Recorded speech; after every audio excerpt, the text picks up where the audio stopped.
ಅಂತ ನೀನು ಹೇಳಿದ್ದೆ. ಅವಿತು ಕುಳಿತುಕೊಂಡಿದ್ದಾನೆ. ಬೇಗಿನ ಚರ ಬಂದು ತಮ್ಮನಾದ ಭೀಮಸೇನನ ಸರೋವರದ ಒಳಗೆ ಸೇರಿಕೊಂಡಿದ್ದಾನೆ. ಸೇರಿಕೊಂಡಿದ್ದ. ನಾವು ಬರುವ ವರ್ತಮಾನ ಮೊದಲೇ ತಿಳಿದಿದ್ದಂತ ಕಾಣಬೇಕು. ಅದು ನಿಲ್ಲಿ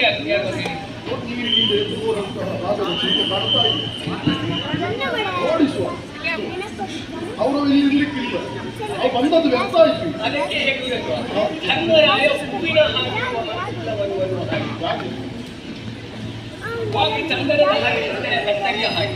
ಅವನ ಮನೋಭಾವ ಏನು ನಾನು ಚೆನ್ನಾಗಿ ಅರ್ಥ ಮಾಡಿಕೊಂಡಿದ್ದೇನೆ. ಬೀಸುವ ದೊಣ್ಣೆಯಿಂದ ಒಮ್ಮೆ ತಪ್ಪಿಸಿಕೊಂಡ್ರೆ ಸಾಕು, ಆಮೇಲೆ ಪಾಂಡವರನ್ನು ಓಡಿಕೊಳ್ತೇನೆ ಅಂತ ಮನೋಭಾವನೆ ನೋಡಿದೆಯಾ?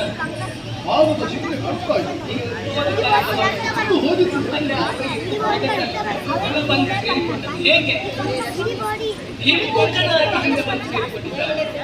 ಹಿಂದೆ ಹಿಂದೆ ಹಿಂದೆ ಹಿಂದೆ ಸರೋವರ ಒಳ ಸೇರಿಕೊಂಡಿದ್ದಾರೆ. ಯಾಕೆ ನೀವು ಒಂದು ವೇಳೆ ವಿಚಾರ ತಿಳಿದುಕೊಂಡಾದ್ರೆ ಅವರು ನೀರಿಂದ ಎದ್ದು ಹೋಗಿದ್ದಾರೆ ಅನ್ನೋ ಹಾಗೆ ತಿಳಿದುಕೊಳ್ಬೇಕು ಅನ್ನೋ ಉದ್ದೇಶದಿಂದ ಈ ರೀತಿಯ ಸ್ಥಿತಿಯಲ್ಲಿ ತೆಗೆದುಕೊಂಡಿದ್ದಾರೆ. ಅವರು ಎದ್ದು ಹೋಗಿಲ್ಲ, ನೀರಿನ ಆಳದಲ್ಲಿದ್ದಾರೆ. ಆದರೆ ನೀರಿನಲ್ಲಿ ಹೆಚ್ಚಾನ ತಿಳಿದುಕೊಳ್ಳುವುದು ಹೇಗೆ ಸ್ವಾಮಿ?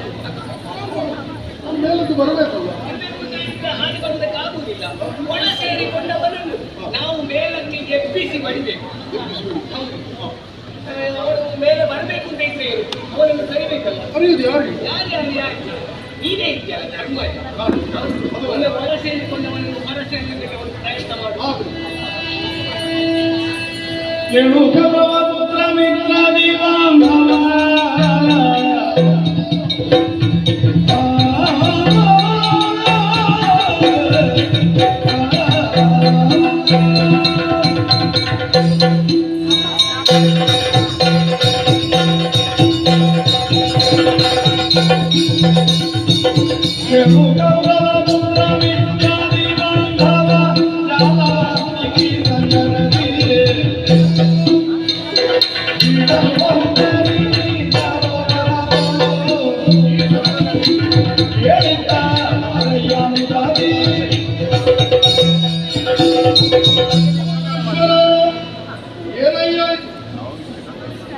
ಯುದ್ಧ ಕ್ಷೇತ್ರದಲ್ಲಿ ಓಡಿ ಹೋದಂತಹ ನೀನು ಇನ್ನಾವುದು ನನಗೆ ಬೇಡ ಅನ್ನುವ ಹಾಗೆ ನೀರಿನಲ್ಲಿ ಅಡಗಿ ಕುಳಿತವಳಿ ಪಂಚ ಪಾಂಡವರಾದಂತಹ ನಾನು ನಿನ್ನನ್ನು ಕಾಣುವುದಕ್ಕಾಗಿ ಹೋಗಿದ್ದೇನೆ. ಎಷ್ಟೇ ಆದರೂ ನೀನು ನಮ್ಮ ಬಂದು ಯುದ್ಧ ಬೇಡವಯ್ಯ, ನಮ್ಮ ಜೊತೆ ಮಾತನಾಡುವುದಕ್ಕಾದರೂ ಎತ್ತಿಕೊಂಡು ಯಾಕೆ ನೀರಿನಲ್ಲಿ ಅಡಗಿ ಕುಳಿತು? ಇದು ಎಷ್ಟರ ಮಟ್ಟಿಗೆ ಸರಿ?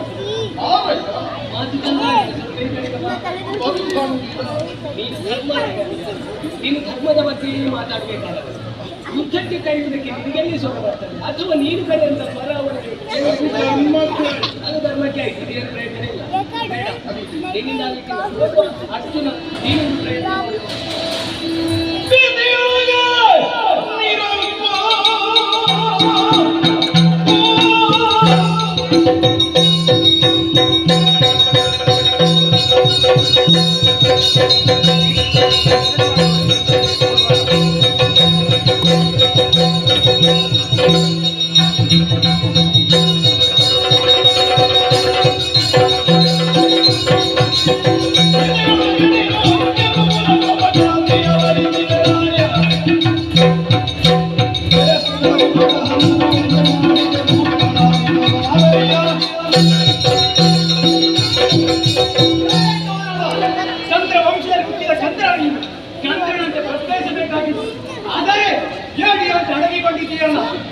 ಸಾಮಾನ್ಯ ಭಾಷಿದೀಯ ಮೂರು ಲೋಕದ ಗಂಡ ಮತ್ತಿನ ಪಾಂಡವ ಮಾಡ್ತಾ ಬಂದಿದ್ದೇನೆ, ಹಾಗೆ ಹೇಳುತ್ತಾ ಇದ್ದೇನೆ.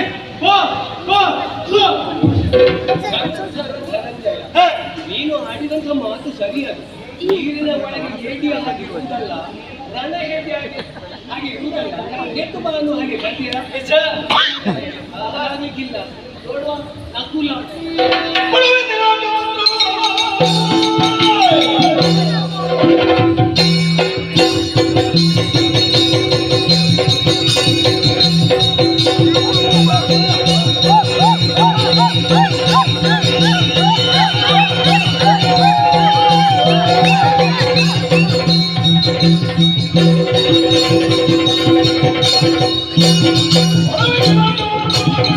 Oh,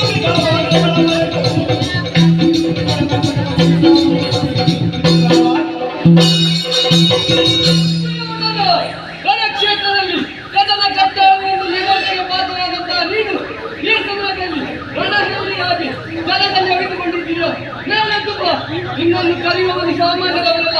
ನಾನೇ ನಕುಲನಿದ್ದೇನೆ. ಬಾ ಬಾ. ನಿನ್ನ ಮಾತು ಅವನಿಗೆ ಪಥ್ಯವಾಗುವ ಲಕ್ಷಣ ಇಲ್ಲ. ನೋಡುವ ಸಹಜ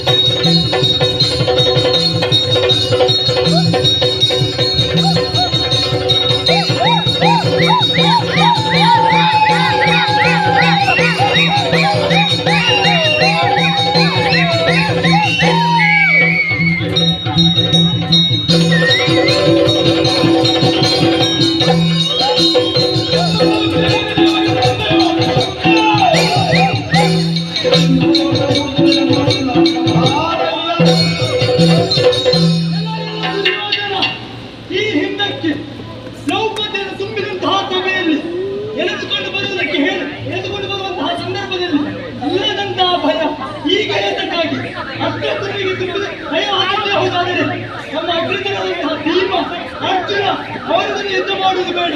ಕಿರಿಯವನಾದಂತಹ ಸಹದೇವನಾಡಿದ್ದೇನೆ.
ಏನು ಇಷ್ಟು ಸಮಯ ಯುದ್ಧವೇ ಬದ್ಧ ಅನ್ನುವ ಹಾಗೆ ಮುಂಗಡಿ ಇಟ್ಟವನು ಈ ಹಿಂದಕ್ಕಾದ್ರೆ ಇನ್ನು ಮೈಯಾಗಿ ಸಂಧಾನಕ್ಕೆ ಬಂದಂತ ವೇಳೆಯಲ್ಲಿ ನೀನೇ ಆಡಿದನು.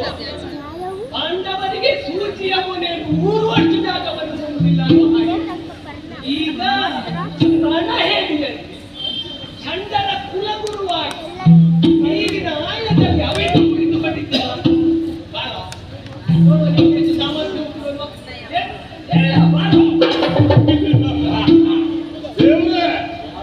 ಅದು ನಿಮ್ಮ ಮಾತು ಸತ್ಯ ಆಯ್ತು. ಅವನಿಗೆ ಆಗ್ಲಿಕ್ಕಿಲ್ಲ. ನನ್ನ ಸಾಹಿತ್ಯ ಅವನಿಗೆ ಒಪ್ಪುವುದಿಲ್ಲ. ಸ್ವಲ್ಪ ಖಾರ ಬೇಕು, ಸ್ವರ ಸ್ವಲ್ಪ ಕರ್ಕಶ ಬೇಕು, ಹೌದು, ಸ್ವಲ್ಪ ಉಪ್ಪು ಖಾರ ಕಟ್ಟಿಬೇಕು, ಜೊತೆಯಲ್ಲಿರ್ಬೇಕು. ಅದಕ್ಕೆ ನಾನೇ ಸರಿ. ಹೌದಾ?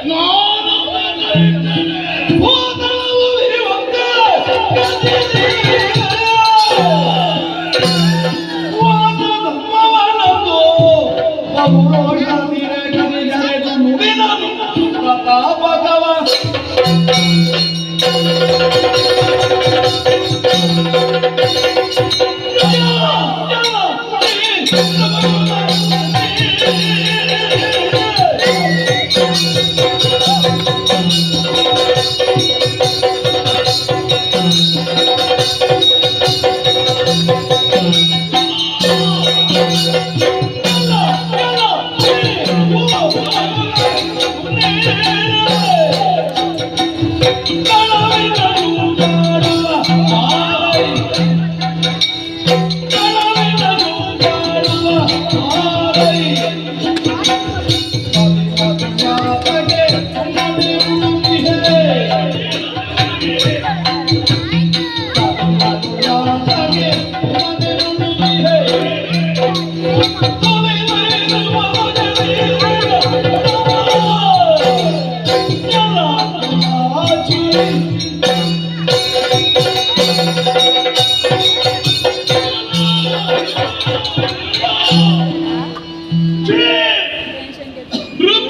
ಕುಲ ಕೊಂಡೆ ಚಂದ್ರ ವಂಶದಲ್ಲಿ ಹುಟ್ಟಿದಂತಹ ಕೌರವೇಶ್ವರ ಪಟ್ಟದ ಅಭಿಷೇಕ ನಿನಗೆ ಆಗದೇ ಇದ್ದರೂ ಕೂಡ ಈ ಅರ್ಜುನ ಹೊರತನಾಗಿ ನಿನ್ನವರನ್ನೆಲ್ಲ ಸೇರಿಕೊಂಡು ಮೆರೆದವ ನೀನು. ಎಲ್ಲಿ ಹೋಯಿತು ನಿನ್ನ ಪೌರುಷ? ಈಗ ನೀರಿನ ಒಳಗೆ ನೀನು ಜಲಚರಗಳು ಅಡಗಿದಂತೆ ಅಡಗಿ ಕುಳಿತಿರುವೆಯಲ್ಲ, ನಿನಗೆ ನಾಚಿಕೆ ಆಗುವುದಿಲ್ಲ? ನಿನ್ನ ಮುಖಕ್ಕೆ ಜಲ ಎಲ್ಲ ಛೀ ಕುಲದ ಕಿಂಡಿ ಕೌರವ. ಈಗ ಒಂದು ತಾಳವನ್ನು ತಂದಿದ್ದೇನೆ. ಯಾಕೆ? ಒಂದು ಎರಡು ಆಟ ಆಡುವ ಯುದ್ಧ. ನಿನಗೆ ಆಟ ಅಂದ್ರೆ ಆಯ್ತಲ್ಲ, ಬಹಳ ಪ್ರೀತಿ. ಬಾ, ಈ ಭೀಮಸೇನಲ್ಲಿ ಇವತ್ತು ಆಟ ಆಡು ಬಾರು. ಮತ್ತೆ ಯಾಕೆ ನಮ್ಮ ಮನದಿಯಂತಹ ಪಾಂಚಾಲೆ ಹೊಸ ಸೀರೆಯನ್ನು ಸುತ್ತಿಕೊಂಡು ಮುಡಿಯನ್ನು ಕಟ್ಟಿರಿಸಿದ್ದಾಳೆ. ಅವನ ಮುಡಿಯನ್ನು ಕೈ ಹಾಕುವುದಕ್ಕೆ ನಿನ್ನ ತಮ್ಮನಾದಂತಹ ದುಶ್ಯಾಸನ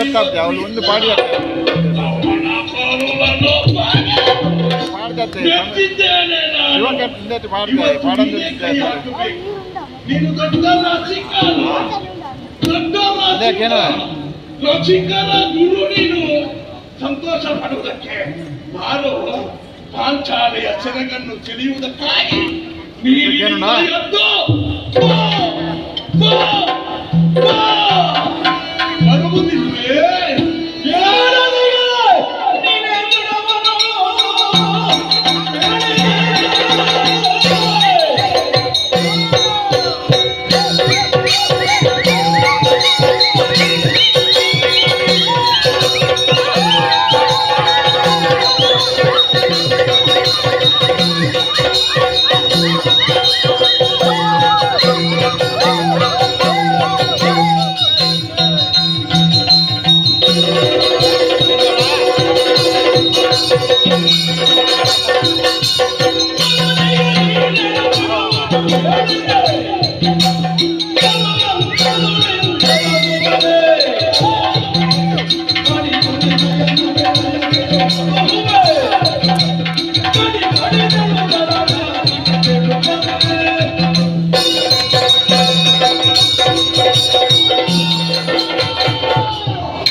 ಕೃಷ್ಣ ಸಂಧಾನಕ್ಕೆ ಬಂದ ಕಾಲದಲ್ಲಿ ಪಾಂಡವರಿಗೆ ಭೂಮಿಯನ್ನು ಕೊಡುವುದಿಲ್ಲ.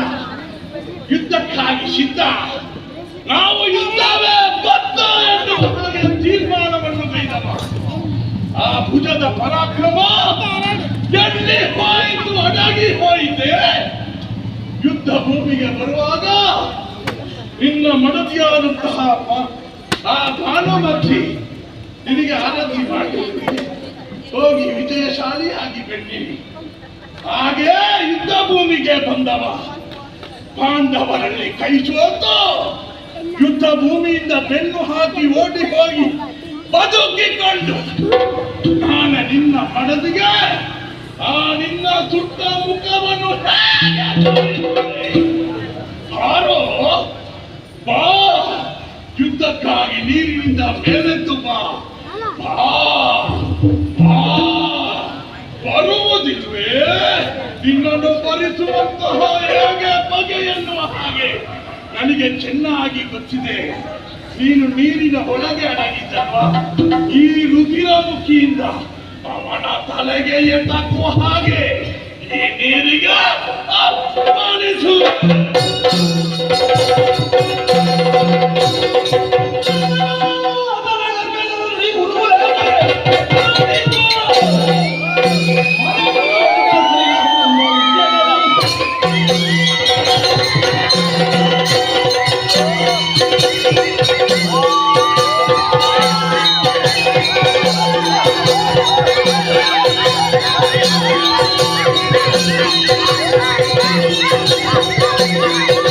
Thank you.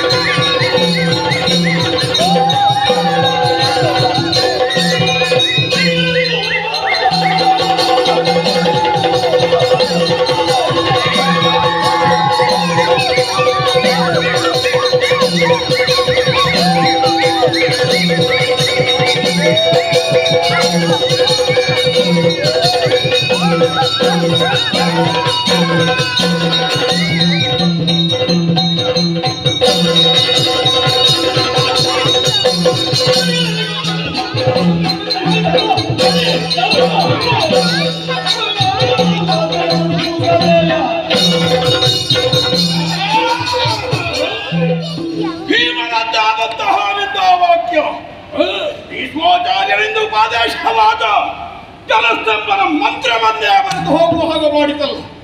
ಗಡಿಗಡಲಿದೆ ಕೈಯ ಕಥೆಯನ್ನು ತಿರುಗಿಸಿ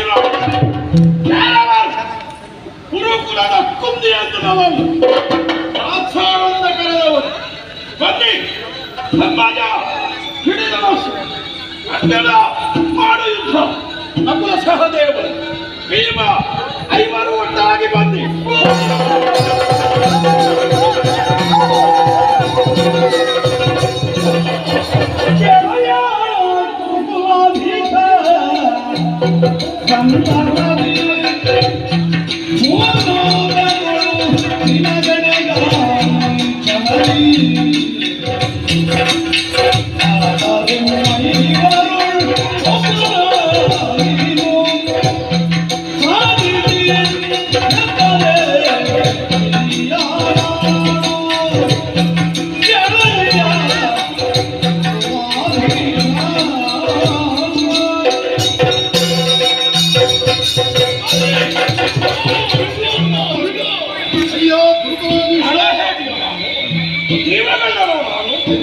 ಬದುಕಿಗೆ ಬೇಕಾಗಿ ಬ್ರಾಹ್ಮಣರ ವೇಷಧಾರಣೆ ಮಾಡಿ ಬೇಡಿ ಬದುಕಿದ್ದು ನೀವು.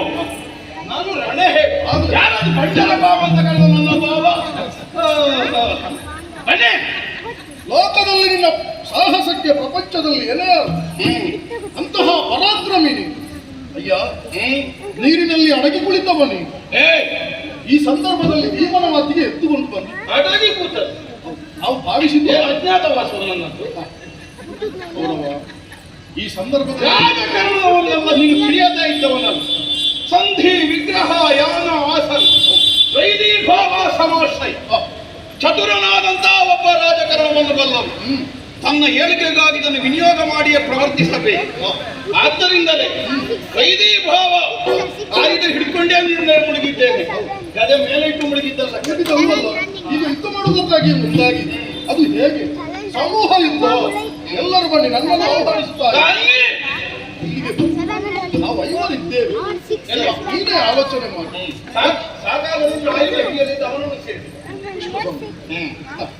ಐವರು ನಾವು ಒಂದಾಗಿ ನಿನ್ನ ಜೊತೆ ಹೋರಾಟವನ್ನು ನಡೆಸಿ ಒಂದು ವೇಳೆ ಜಯಲಲಿತೆ ನಮ್ಮ ಪಾಲಿಗೆ ಒದಗಿ ಬಂತು ಎಂದಾದ್ರೆ ಲೋಕದಲ್ಲಿ ಏನು ಹೇಳಿ ಐವರು ಸೇರಿ ಕೌರವನನ್ನು ಕೊಂದರು ಅನ್ನುವ ಆ ರೀತಿ ಅಪವಾದ ನಮ್ಮ ಪಾಲಿಗೆ ಬರಬಾರದು. ಒಂದು ವೇಳೆ ನಿನಗೆ ಜಯ ಸಿಕ್ಕಿತು ಎಂದ ಈ ವಿಚಾರ ಸೇರಿ ಹಾಗಾಗಿ ನಿನಗೊಂದು ಆಯ್ಕೆ ಪ್ರಕ್ರಿಯೆಯನ್ನು ನಾನು ಕೊಡುತ್ತೇನೆ. ಏನು? ಈ ಆಗಬೇಕಾದದ್ದು ಧರ್ಮ ಯುದ್ಧ. ಕೌರವ, ನಿನಗೆ ಬೇಕಾದವರನ್ನು ನೀನೇ ಆಯ್ದುಕೊಂಡು ನೀನು ಯುದ್ಧವನ್ನು ಮಾಡು. ಅದರಲ್ಲಿ ಒಂದು ವೇಳೆ ನಿನಗೆ ಜಯ ಲಭಿಸಿತು ಎಂದಾದ್ರೆ ನಮಗೇನು ಕಾನನವಾಸ ಹೊಸದಲ್ಲ. ಮತ್ತೊಮ್ಮೆ ನಾವು ಕಾನನವನ್ನು ಸೇರಿಕೊಳ್ಳುತ್ತೇವೆ. ಅಂದ್ರೆ ನಿಮ್ಮಲ್ಲಿ ಯಾವನ್ನಾದರೂ ಒಬ್ಬನನ್ನು ನನಗೆ ಬೇಕಾದವನನ್ನು ನಾನು ಆಯ್ಕೆ ಮಾಡಬಹುದು. ಆ ಪ್ರಕ್ರಿಯೆ ನಿನಗೆ ಬಿಟ್ಟಿದ್ದೇವೆ. ಅವನನ್ನು ಹೋರಾಟದಲ್ಲಿ ನಾನು ಸೋಲಿಸಿದರೆ ಉಳಿದಂತಹ 4 ಮಂದಿಗಳು ಸೋಲನ್ನು ಒಪ್ಪಿಕೊಳ್ತಾರೆ. ಸೋಲನ್ನು ಒಪ್ಪಿಕೊಳ್ಳು. ಹಾಗಾಗಿ ನನಗೆ ಬೇಕಾದವರು ನೀನೇ ಆಯ್ತು. ಈಗ ನನಗೆ ಬೇಕಾದವರು ಅಂದ್ರೆ ಯಾರನ್ನು ಮಾಡಬಹುದು? ಯಾರನ್ನು ಆಯ್ತು. ಅಂದ್ರೆ ಇವರು ಆಯ್ತು. ನಕುಲ ಸಹದೇವ ಇನ್ನು ಮಾಡಿ ನೀನು ನಾನು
ಸೂಕ್ಷ್ಮಗಳಲ್ಲಿ ನೀನು ಪರಿಣತನೆನ್ನುವುದು ನಮಗೇನು ಅಪರಿಚಿತವಾದ ವಿಷಯವಲ್ಲ. ಕಾನನವಾಸದಲ್ಲಿರುವ ಕಾಲಕ್ಕಾದರೂ ಋಷಿಮುನಿಗಳೆಲ್ಲ ಬಂದು ನಿನ್ನಲ್ಲಿ ಧರ್ಮ ಜಿಜ್ಞಾಸೆಯನ್ನು ಮಾಡುತ್ತಾ ಕಾಲವನ್ನು ಕಳೆಯುತ್ತಾ ಇದ್ದರು ಅನ್ನುವುದನ್ನು ನಾನು ಕೇಳಿಬಲ್ಲೆ. 5 ಮಂದಿಗಳನ್ನು ಏಕಕಾಲದಲ್ಲಿ ಯುದ್ಧಕ್ಕಾಗಿ ನಾನು ಕರೆದೆ. ಅನಿವಾರ್ಯವಾದ ಕಾಲಘಟ್ಟದಲ್ಲಿ ಆವೇಶವೇ ಅಧಿಕವಾಗಿದ್ದ, ಆಲೋಚನಾ ವಿರಹಿತವಾಗಿ ನಾನು ಯುದ್ಧಕ್ಕೆ ಆಹ್ವಾನವನ್ನು ನೀಡಿದ್ದೇನೆ ಅನ್ನುವಂತಹ ಎಣಿಕೆ ನಿನಗೆ ಬಂದಿರಬೇಕು. ಇನ್ನೇನು ಸಾವು ಬದುಕಿನ ನಿರ್ಣಯದ ಹೋರಾಟ. ನಮ್ಮ ಪಾಳಯದಲ್ಲಿ ಬಹಳ ಮಂದಿಗಳೇನು ಇಲ್ಲ. ಇರುವ ಹೋರಾಟಗಾರನಾದ ಸುಯೋಧನ ಎಲ್ಲರನ್ನು ಕಳಕೊಂಡು ಏಕಾಂಗಿಯಾದ ನಾನು ನಿಷ್ಪಾಂಡವ ಪೃಥ್ವಿಯ ಸಂಕಲ್ಪವನ್ನು ಸಾಕಾರಗೊಳಿಸುವಲ್ಲಿ ಒಂದೋ ಮರಣ ಅಲ್ಲ ಗೆಲುವು. ಈ ನಿರ್ಣಾಯಕವಾದ ಕಾಲಘಟ್ಟದಲ್ಲಿ 5 ಮಂದಿಗಳನ್ನು ಯುದ್ಧಕ್ಕೆ ಕರೆದರೆ ನಿನಗದು ತೊಡಕಾಗಿ ಪರಿಣಮಿಸಿತು. ಯಾಕೆ? ಯಕ್ಷನ ಪ್ರಶ್ನೆಗೆ ಉತ್ತರ ಕೊಟ್ಟು, ನಹುಷನ ಪ್ರಶ್ನೆಗಳಿಗೆ ಉತ್ತರ ಕೊಟ್ಟು ಶಾಪ ವಿಮುಕ್ತತೆಯನ್ನು ಅವನಿಗೆ ಒದಗಿಸಿಕೊಟ್ಟು ನಿನ್ನಂತಹ ಒಬ್ಬ ಧರ್ಮ ಸೂಕ್ಷ್ಮಜ್ಞನಾದವ ನಾಳೆ ಗೆದ್ದರು ಅದನ್ನು ಗೆಲುವಾಗಿ ಸ್ವೀಕರಿಸಬೇಕಾದರೆ ನಿನಗಲ್ಲಿ ಯಾವ ಶಂಕೆಗೂ ಅವಕಾಶ ಇರಕೂಡದು. ಆದ್ದರಿಂದಲೇ 5 ಮಂದಿಗಳು ಒಂದಾಗಿ ಒಬ್ಬನಲ್ಲಿ ಹೋರಾಟವನ್ನು ಮಾಡಿ ಹೊಂದುವ ಗೆಲುವು ಹೇಗಾಗುತ್ತದೆ ಈ ಭಾವದಿಂದ ನೀನೊಂದು ಆಯ್ಕೆಯ ಅವಕಾಶವನ್ನು ಮುಂದೆ ಕಿಟ್ಟಿಲ್ಲ. ಧರ್ಮಜ ಯುಧಿಷ್ಠಿರ ಯುದ್ಧದಲ್ಲಿ ಸ್ಥಿರವಾಗಿ ನಿಲ್ಲಬಲ್ಲವನು. ಅದು ಕೇವಲ ಸಮರ ಕ್ಷೇತ್ರದಲ್ಲಿ ಪರಸ್ಪರ ವೀರಯೋಧರು ಮುಖಾಮುಖಿಗಳಾಗುವ ಯುದ್ಧ ಅನ್ನುವಂತಹ ಸೀಮಿತವಾದ ಅರ್ಥದಿಂದ ಜೀವನ ಸಂಗ್ರಾಮದಲ್ಲಿ ಸ್ಥಿರವಾಗಿ ನಿಲ್ಲಬಲ್ಲ ಎಂತಹ ಸಂಕೀರ್ಣವಾದ ಸ್ಥಿತಿಯಲ್ಲಾದರೂ ವಿಚಲಿತ ಮಾನಸನಾಗುವವನಲ್ಲ. ನಿನ್ನ ಚರ್ಯೆ, ನಿನ್ನ ಶೀಲ ನಾನು ತಿಳಿಯದೇ ಇದ್ದದ್ದೇನು ಅಲ್ಲ. ಆದ್ದರಿಂದಲೇ ಆಯ್ದುಕೊಳ್ಳುವಲ್ಲಿ ನಾನು ಯೋಚಿಸಬೇಕಾಗಿದೆ. ಈಗ ಆಯ್ದುಕೊಳ್ಳುವುದಾದ್ರೆ ನಿನ್ನನ್ನು ಆಯ್ದುಕೊಳ್ಳಬಹುದು. ಆದರೆ ಯುದ್ಧದಲ್ಲಿ ಒಂದು ಧರ್ಮ ಇದೆ. ಧರ್ಮ ಯುದ್ಧದಲ್ಲಿ ಸಮಾನತೆಯ ಯುದ್ಧಕ್ಕೆ ಪ್ರಾಶಸ್ತ್ಯವಿದೆ ಅನ್ನುವಂತಹ ನಿರ್ಣಯದಿಂದ ನೀನು ಕೊಡುಗೆಯನ್ನು ಮುಂದಿಟ್ಟಿರುವಾಗ ನಾನು ಅದಕ್ಕಲ್ಲದೇ ಇದ್ದ ವಿಧಾನದಲ್ಲಿ ಆಯ್ದುಕೊಳ್ಳುವುದು ತರವಾಗುವುದಿಲ್ಲ. ನಿನ್ನಯ ಬಲು ಹೇಳು. ಯುದ್ಧದಲ್ಲಿ ಅಲ್ಲೋ ಇಲ್ಲೋ ಗೆಲುವಾಗಿದೆ. ಈ ಮೊದಲು 18 ದಿನಗಳ ಯುದ್ಧದಲ್ಲಿ ನಾವುಗಳು ಮುಖಾಮುಖಿಗಳಾಗಿದ್ದೇವೆ. ಕ್ಷಣಿಕವಾದ ಸೋಲು ನನಗೂ ನಿನ್ನ ಯುದ್ಧದಲ್ಲಿ ಬಂದಿದೆ. ಹೋರಾಟದಲ್ಲಿ ನೀನು ಹಿಂದೆ ಬೀಳುವವಲ್ಲ. ಆದರೆ ಒಂದು ಸ್ಪರ್ಧಾತ್ಮಕವಾದಂತಹದ್ದೊಂದು ಯುದ್ಧಕ್ಕೆ ನೀನು ನನಗೆ ಪ್ರತಿಸ್ಪರ್ಧಿಯಾಗಿ ಒದಗಬಹುದಾದವನು ಅಥವಾ ಒದಗಬೇಕಾದವನು ಅನ್ನುವುದನ್ನು ನಾನು ಯೋಚಿಸಬೇಕಾಗಿದೆ. ಯಮಧರ್ಮನ ಮೂಲಕವಾಗಿ ನಿನ್ನವಯಾದಂತಹ ಪುತ್ರಾದೇವಿ ಸಂತಾನವನ್ನು ಹೊಂದುವ ಕಾಲಕ್ಕೆ ಮಾಡಿದ ಸಂಕಲ್ಪವೇ ಹಾಗಂತ. ಧರ್ಮಾತ್ಮನಾದ ಒಬ್ಬ ಮಗ ಬೇಕು. ಹಾಗಿದ್ರೆ ನಿನ್ನಯ ಬಲವು ಯಾವುದರಲ್ಲಿ? ರಟ್ಟೆಯಲ್ಲಿ ತ್ರಾಣ ಇಲ್ಲ, ಎದ್ದು ನಿಂತುಕೊಳ್ಳಿಕ್ಕೆ ನಿತ್ರಾಣ ಬಂದಿದೆ ಅಂತ ಅಲ್ಲ. ಅಧಿಕವಾದ ಬಲವನ್ನು ನೀನು ಹೊಂದಿದ್ದು ಧಾರ್ಮಿಕವಾದ ವಿಚಾರದಲ್ಲಿ ಮಾತ್ರ. ಆದ್ದರಿಂದ ಯುದ್ಧಕ್ಕಿಂತ ಅಧಿಕವಾಗಿ ಧರ್ಮದಲ್ಲಿ ಆಧಿಕ್ಯವನ್ನು ಸಂಪಾದಿಸಿದ ನಿನ್ನನ್ನು ನಾನು ಆಯ್ದುಕೊಂಡು ಹೋರಾಟದಲ್ಲಿ ಗೆಲುವನ್ನು ಹೊಂದಿದುವುದು ಗೆಲುವಾಗಲಾರ. ಆದ್ದರಿಂದ ನೀನು ನನ್ನೊಂದಿಗೆ ಹೋರಾಟಕ್ಕಲ್ಲ. ಯಾಕಲ್ಲ, ನಿನ್ನ ಅವ್ವೇಗೇ ಖಂಡಿತ. ಕೇವಲ ಧರ್ಮಾತ್ಮನಾದ ಮಗನನ್ನು ಪಡೆದರೆ ಪ್ರಯೋಜನ ಇಲ್ಲ. ಧರ್ಮವನ್ನು ಸ್ಥಿರವಾಗಿ ಉಳಿಸಿಕೊಳ್ಳಬೇಕೆಂದಾದರೆ ಕ್ಷಾತ್ರದ ಬಲವೂ ಬೇಕಾಗುತ್ತದೆ. ಅದಕ್ಕೆ ಬಲವಂತನಾದ ಮತ್ತೊಬ್ಬ ಮಗ ಬೇಕು ಅಂತ ಹಂಬಲಿಸಿರುವುದು ನಮಗೆ ವದಂತಿ. ಅದಕ್ಕೆ ಹೌದು ಅಲ್ವ ಅನ್ನೋದು ಪ್ರಧಾನ. ಹಾಗಿದ್ರೆ ಏನು, ನೀನು ಶಾಸ್ತ್ರ ಪಂಥಾನುಸಾರವಾದ ಯುದ್ಧಕ್ಕೆ ಸ್ಥಿರನಾದ ವ್ಯಕ್ತಿ ಅನ್ನುವುದನ್ನು ನಿನ್ನ ಹೆತ್ತವೇ ಒಪ್ಪಲಿ. ಮತ್ತೆ ನಾನೇ ಈಗ ಆಯ್ಕೆ ಮಾಡಿಕೊಂಡಿದ್ದೆ. ಹಾಗಾಗಿ ನಾನು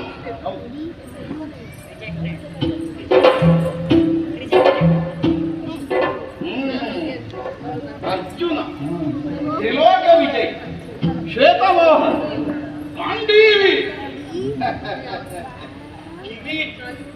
ದಶನಾಮಗಳನ್ನು ಹೊಂದಿ ಧನುರ್ವಿದ್ಯೆಯಲ್ಲಿ ಅದ್ವಿತೀಯವಾದಂತಹ ಸಾಮರ್ಥ್ಯವನ್ನು ಸ್ಥಾಪಿಸಿ ಧನುರ್ಧರ ಧನುಂಜಯ ಅನ್ನುವಂತಹ ಖ್ಯಾತಿಯನ್ನು ಹೊಂದಿದಂತಹ ಅರ್ಜುನ ನನ್ನೊಂದಿಗಿನ ಸಮದಂಡಿಯಾದ ಹೋರಾಟಕ್ಕೆ ಸರಿಯೇ. ಅವನೊಂದಿಗೆ ಸ್ಪರ್ಧಾತ್ಮಕವಾದ ಯುದ್ಧವನ್ನು ಮಾಡಿದ ನನ್ನ ಸ್ನೇಹಿತನನ್ನು ನಾನು ನಿನ್ನೆ ಕಳಕೊಂಡು ಕರ್ಣನ ಇವ ನನ್ನ ವಿಷಯದಲ್ಲಿ ಸಣ್ಣ ಹೋರಾಟಕ್ಕಾಗದೇ ಇದ್ದವಂತ ಅರ್ಥ ಅಲ್ಲ. ಯಾಕಂದ್ರೆ ನನಗಿರುವಂತಹ ಆಸಕ್ತಿ ಯುದ್ಧ ಪ್ರಕ್ರಿಯೆಯಲ್ಲಿ ಯಾವ ವಿಭಾಗದಲ್ಲಿ ಅನ್ನುವುದನ್ನು ಎಲ್ಲರೂ ಬಲ್ಲವರು. ಬಿಲ್ಲು ವಿದ್ಯೆಯಲ್ಲಿ ಅತಿಶಯತೆಯನ್ನು ಹೊಂದಿದ ಅರ್ಜುನನನ್ನು ನಾನು ಆಯ್ದುಕೊಂಡು ಒಂದು ವೇಳೆ ಗೆದ್ದರು ಅದನ್ನು ಗೆಲುವಾಗಿ ಸ್ವೀಕರಿಸುವುದಕ್ಕೆ ನನ್ನ ಮನಸ್ಸು. ಆದ್ದರಿಂದ ಹೇಗೆ ನಾವಾಗಿದ್ದ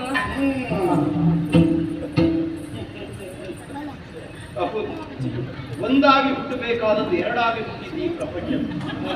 ಮಾದ್ರಿ ದೇವಿಗೆ ಒಂದು ಮಂತ್ರವನ್ನು ಕುಂತಿದೇವಿ ಕೊಟ್ಟರೆ ತನ್ನ ಬುದ್ಧಿವಂತಿಕೆಯಿಂದ ಅಶ್ವಿನಿ ದೇವತೆಗಳ ಮೂಲಕವಾಗಿ ಏಕಕಾಲದಲ್ಲಿ ಇಬ್ಬರು ಮಕ್ಕಳನ್ನು ಪಡೆದರಂತೆ. ಹೇಳಿದ್ದೇವೆ ನಾವು ಏಕರಥಾರೂಢರಾಗಿ ಕತ್ತಿ ಬೀಸುತ್ತಾ ರಣಕ್ಷೇತ್ರಕ್ಕೆ ಬಂದರು. ನಕುಲ ಸಹದೇವರು ನಿಂದಿಸುವುದಿಲ್ಲ ಮಾಡಲಿಲ್ಲ. ನೀವು ಅದು ಪ್ರಶ್ನೆ ಬೇರೆ. ಕೆಲವು ಸಲ ಹಾಗೆ ಮಹಾತ್ಮೆ ಏನು ಅಂತ ಪರೀಕ್ಷೆ ಮಾಡದಿರುವುದೇ ಒಳ್ಳೆಯದು. ಮಹಾತ್ಮೆಯಾಗಿದ್ದರೆ ಮೌಲ್ಯಾದಿ ಉಳಿಯಿತು. ನಿಮ್ಮನ್ನು ಏಕರಥಾರೂಢರಾಗಿ ಒಪ್ಪಿಕೊಳ್ಳುವುದಕ್ಕೆ ಸಾಧ್ಯ ಆಗುವುದಿಲ್ಲ. ಯಾಕೆ ಧರ್ಮಜ ಹೇಳಿದ್ದು ನಮ್ಮ ಇವರಲ್ಲಿ ಒಬ್ಬರು ನಾಯಕರು, ನಿಮ್ಮನ್ನು ನಾನೇ ಯಾಕೆ ಬೇರೆ ಬೇರೆ ಮಾಡಿ. ಹಾಗಾಗಿ ಹಾಗೆಂದು ಯಾರೂ ಆಗುವುದಿಲ್ಲ ಅಂತ ಹೇಳಿ ತಪ್ಪಿಸಿಕೊಳ್ಳುವಂತಹ ಉದ್ದೇಶ ಅಂತ ಹಾಗೆ ಭಾವಿಸಬೇಕಾದರೂ ಒಬ್ಬನ ನಿರೀಕ್ಷೆಯಲ್ಲೇ ನಾನಿದ್ದೇನೆ. ಮಾರುತಿ ಸಾವಿರಾರುಗಳ ಬಲವನ್ನು ಹೊಂದಿದವು, ದೇವತೆಗಳಲ್ಲಿ ಅತ್ಯಧಿಕ ಬಲನಾದ, ಪ್ರಪಂಚನ ಸೂನುವಾಗಿ ಪ್ರಪಂಚದಲ್ಲಿ ಸಂಚರಿಸಿದವು. ನಿನ್ನ ಹೆತ್ತಬ್ಬೆಯಾದಂತಹ ಶ್ರುತಿದೇವಿ ಆಶಯದಂತೆ ವರ್ತಮಾನ ಕಾಲದಲ್ಲಿ ಅತ್ಯಧಿಕ ಬಲವುಳ್ಳವನಾದಂತಹ ಪುತ್ರ ಅನ್ನುವಂತಹ ನಿರ್ಣಯದಿಂದ ವಾಯುದೇವನಿಂದ ಪಡೆದ ಸುಕುಮಾರ ಅವನನ್ನೇ ನಾನು ಯುದ್ಧಕ್ಕಾಗಿ ನಿರೀಕ್ಷಿಸುತ್ತಾ ಇದ್ದೆ. ಅವನನ್ನೇ ನನ್ನ ಮುಂಭಾಗಕ್ಕಾಗಿದ್ದು ನನ್ನನ್ನೇ ನಿರೀಕ್ಷೆ ಮಾಡುವುದಕ್ಕೆ ಕಾರಣವಾಗಿದೆ. ಬೇಕು ನೀನು ಕಾಯಿಸ ಕಾರಣ ಇದೆ.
ಭೀಮನನ್ನೇ ಆಯ್ದುಕೊಳ್ಳುವಲ್ಲಿ ಪ್ರಬಲವಾದ ಕಾರಣವಿದೆ.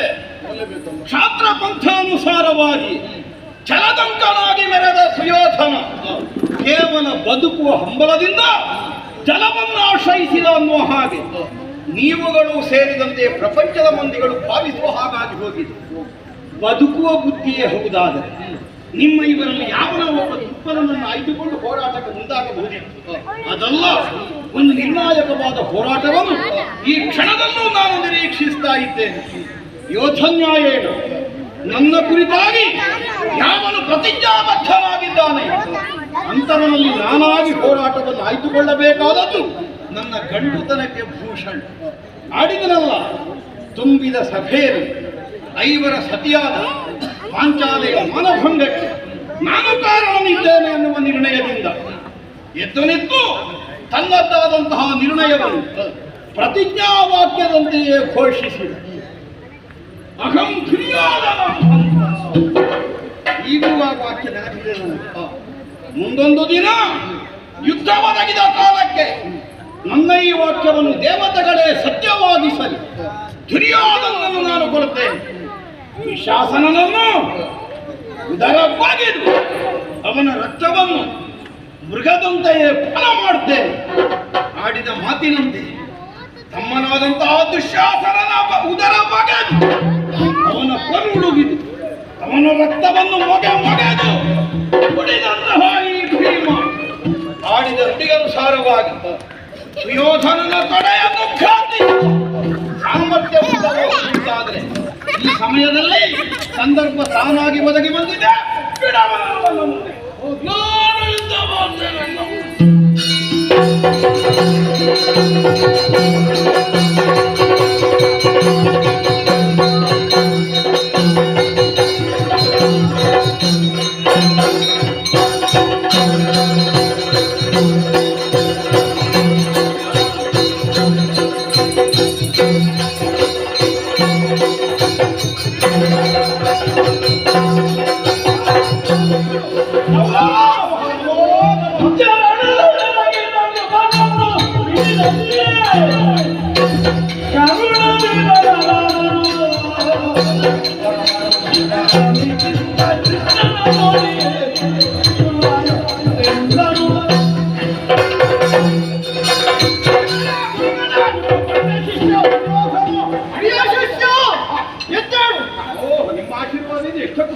ಯುದ್ಧ ಪ್ರಾರಂಭವಾಗುವ ಮೊದಲು 11 ಅಕ್ಷೋಹಿಣಿ ಸೇನೆಯನ್ನು ಹೊಂದಿದವನು ನೀನು.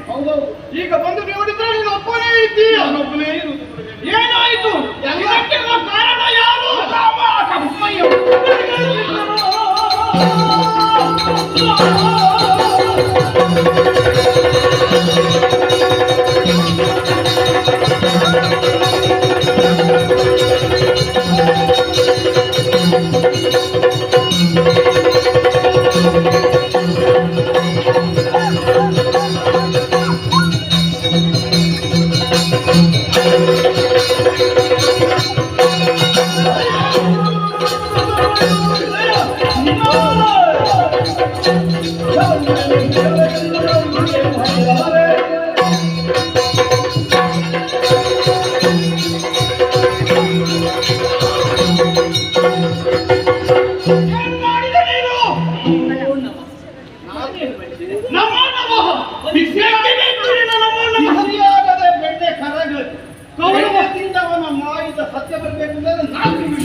ಒಬ್ಬನೇ ಇದ್ದಾನೆ. ಪಾಂಡವರು 5 ಬದುಕಿದ್ದಾರೆ. ಏನು ಭೀಮನಿಗೆ ಸತ್ತೋಗ್ಲಿಕ್ಕೆ ಆಗ್ಲಿಲ್ವಾ? ಅರ್ಜುನನಿಗೆ ಸತ್ತೋಗ್ಲಿಕ್ಕೆ ಆಗ್ಲಿಲ್ವಾ? ಯಾಕೆ ಹೀಗೆ ಮಾಡಿದರೆ?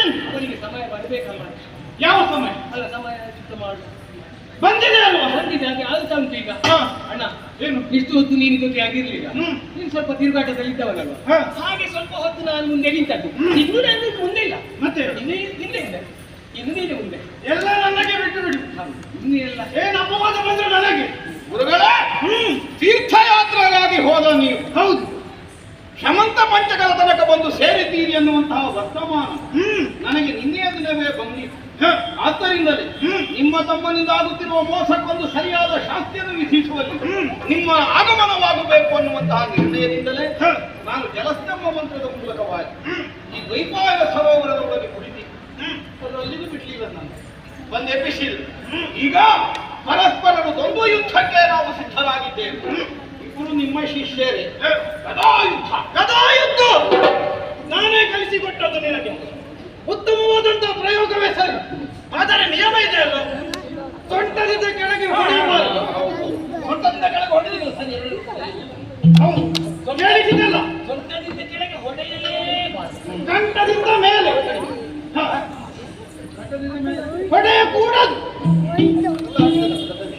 ಸೊಂಟದಿಂದ ಕೆಳಗೆ ಹೊಡೆಯಲೇಬಾರದು. ಬಹಳ ಮೋಸ ನಡೀತಿದೆ. ಆಟದೊಳಗೆ ಆಟವಾಗಿದೆ.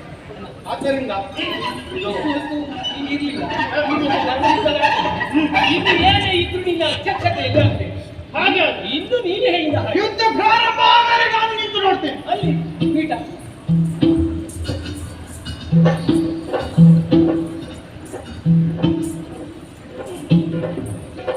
ನೀವು ಕೂತ್ಕೊಳ್ಳಿ. ತುಂಬಾ ಹೊತ್ತುಂಟು ನಮ್ಮಲ್ಲಿ. ನೀನು ಹೇಳಿದ್ರೆ ನೀನು ಕನಸಲ್ಲೇ ಮಾಡಿದ್ರೆ ಗುರುಗಳೇ, ಒಂದು ಆಶೀರ್ವಾದ ಮಾಡಿ. ನನ್ನ ಆಶೀರ್ವಾದ ಯಾವತ್ತು ನಿನಗೆ.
ಬದುಕುವುದಕ್ಕೆ ಬೇಕಾಗಿ ಜಲದಲ್ಲಿ ಅಡಗಿದಂತಹ ಅಧಮ ನೀನು ಈ ಗುರುಧಾರಣೆಯಲ್ಲಿ ನಿನ್ನದಾದಂತಹ 99 ಮಂದಿ ಕೌರವರನ್ನು ನಿನ್ನ ತಮ್ಮಂದಿರನ್ನು ಕೊಂದು ಮುಗಿಸಿದ್ದೇನೆ.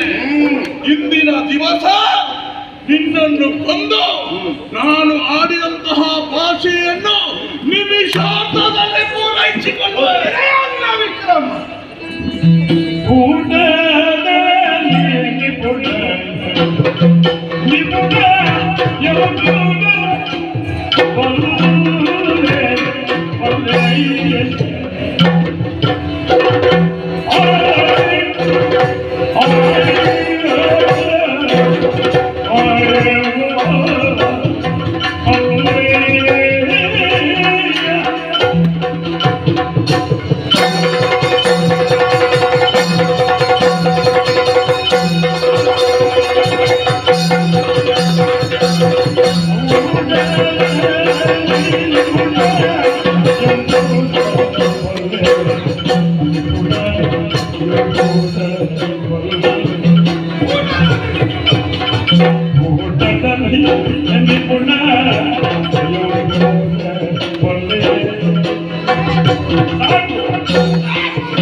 ನೀನು ಉಣ್ಣುವುದಕ್ಕೆ ಮಾತ್ರ ಸಾಮರ್ಥ್ಯ ಇದ್ದ ಮಾತ್ರ ನಾನು ಆಡಿದ್ದಲ್ಲ, ಮತ್ತೆ ಊಟದಲ್ಲಿ ನಿಪುಣನಾದ ನೀನು ಎಂಬುದನ್ನು ನಾನು ಬಲ್ಲೆ. ಹೇಗೂ ನೀನು ಆಡಿದ್ದಲ್ಲ ನನಗೆ ಅರ್ಥವಾಗ್ತದೆ. ಯುದ್ಧದಲ್ಲಿ ಕೈ ಸಾತು ಜಲದಲ್ಲಿ ವಿಶ್ರಾಂತಿಯನ್ನು ಹೊಂದುತ್ತಾ ಇದ್ದವ ರಣಹೇಡಿ ಎನ್ನುವಂತಹ ಭಾವವನ್ನು ನೀನು ತಳೆದು ಮುದರಿಸುತ್ತಾ ಇರು. ಯಾವನೇ ಒಬ್ಬ ವೀರನಾದ ವ್ಯಕ್ತಿಯ ಬದುಕಿನಲ್ಲಿ ಇಂತಹ ಸಾಲು ಗೆಲುವುಗಳು ಯಥೇಚ್ಛವಾಗಿ ಒದಗಿ ಬರ್ತದೆ. ಬಕನ ಅನ್ನವನ್ನುಂಡು ಹೊಟ್ಟೆ ತುಂಬಿಸಿಕೊಳ್ಳಬೇಕಾದ ಸ್ಥಿತಿ ಯಾವ ಸಮಯದಲ್ಲಿ ನಿನಗೆ ಬಂದದ್ದು ಅನ್ನುವುದನ್ನು ಒಮ್ಮೆ ನೆನಪಿಸಿ. ಉಣ್ಣುವುದಕ್ಕೆ ಗತಿ ಇಲ್ಲದೆ, ಬದುಕುವುದಕ್ಕೆ ನೆಲೆ ಇಲ್ಲದೆ, ಮುಖ ತೋರಿಸಿ ಉಳಿಯುವುದಕ್ಕೆ ಸಾಮರ್ಥ್ಯವಿಲ್ಲದೆ ಕೇವಲ ಛದ್ಮವೇಷಧಾರಿಗಳಾಗಿ ಏಕಚಕ್ರ ನಗರದಲ್ಲಿ ಬ್ರಾಹ್ಮಣರ ಅಗ್ರಹಾರದಲ್ಲಿ ಅವರಿಗೆ ಅನುಮಾನ ಬಾರದ ಹಾಗೆ ಬ್ರಾಹ್ಮಣರಂತೆಯೇ ನಟಿಸಿ ಹೊಟ್ಟೆ ತುಂಬಿಸಿಕೊಂಡು ಕಾಲ ಕಳೆಯಬೇಕಾದ ಸ್ಥಿತಿ ನಿಮಗೆ ಬಂದಿದೆ. ವಿರಾಟ ನಗರದ ಅಜ್ಞಾತವಾಸ ಆದ್ರೆ ಬಿಡೋಣ, ಅದು ಜೂತದ ಪಂಥ. ಆದ್ದರಿಂದ ಪಂಥಾನುಸಾರವಾಗಿ ಪಟ್ಟಣದಲ್ಲಿ ತಮ್ಮ ಸೋಹು ತಿಳಿಯದ ಹಾಗೆ ಕಾಲ ಕಳೆಯಬೇಕಾದದ್ದು ವರ್ಷದ ಅವಧಿಗೆ ನಿಮಗೆ ಬಂದ ನಿಯಮ. ಏಕಚಕ್ರ ನಗರದಲ್ಲಿ ವೇಷ ಮರೆಸಬೇಕಾದ ನಿಯಮ ಅಲ್ಲ, ಬದುಕಲಿಕ್ಕೆ ಗತಿ ಇಲ್ಲದೆ ಆದದ್ದು. ಅದರ ಅರ್ಥ ಸದಾ ಕಾಲ ನೀವು ಬ್ರಾಹ್ಮಣರೇ ಆಗಿ ಹೋಗ್ತೀರಿ, ಮತ್ತೆ ಕ್ಷಾತ್ರ ವಸ್ತುವನ್ನು ತೋರಿಸಲಿಲ್ವ? ಹಾಗಿದ್ರೆ ಒಮ್ಮೆ ನೀರಿನಲ್ಲಿ ಅಡಗಿದರೆ ಅಲ್ಲಿಗೆ ಸುಯೋಧನ ಛಲ ಮುಗಿದು ಹೋಯಿತು, ಸುಯೋಧನಲ್ಲಿದ್ದ ಕ್ಷಾತ್ರ ಸತ್ತು ಹೋಯಿತು ಅನ್ನುವ ಹಾಗೆ ಭಾವಿಸಬೇಕಾದದ್ದಿಲ್ಲ. ಈಗ ಎದ್ದು ಬಂದದ್ದು ಯಾಕೆ? ನಿನ್ನ ಪರಾಕ್ರಮದ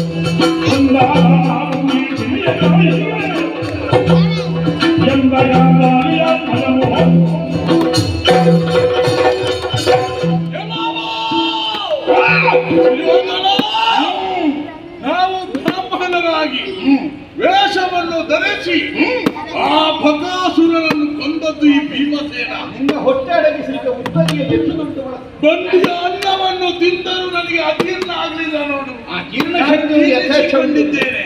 ಅಂತಹ ವ್ಯಕ್ತಿತ್ವವುಳ್ಳವನು. ಆದರೆ ಇಷ್ಟೆಲ್ಲ ಆಗುವುದಕ್ಕೆ ಕಾರಣ ನೀನೇ. ನೀನು ಮಾತ್ರ ಅಲ್ಲ, ಕಪಟ ಯೂತವನ್ನಾಡಿದಂತಹ ಶಕುನಿಯನ್ನು ಬಳಸಿಕೊಂಡು ಯೂಥದಲ್ಲಿ ನೀನು ಗೆದ್ದ ಹಾಗೆ ನಟಿಸಿದೆಯಲ್ಲ.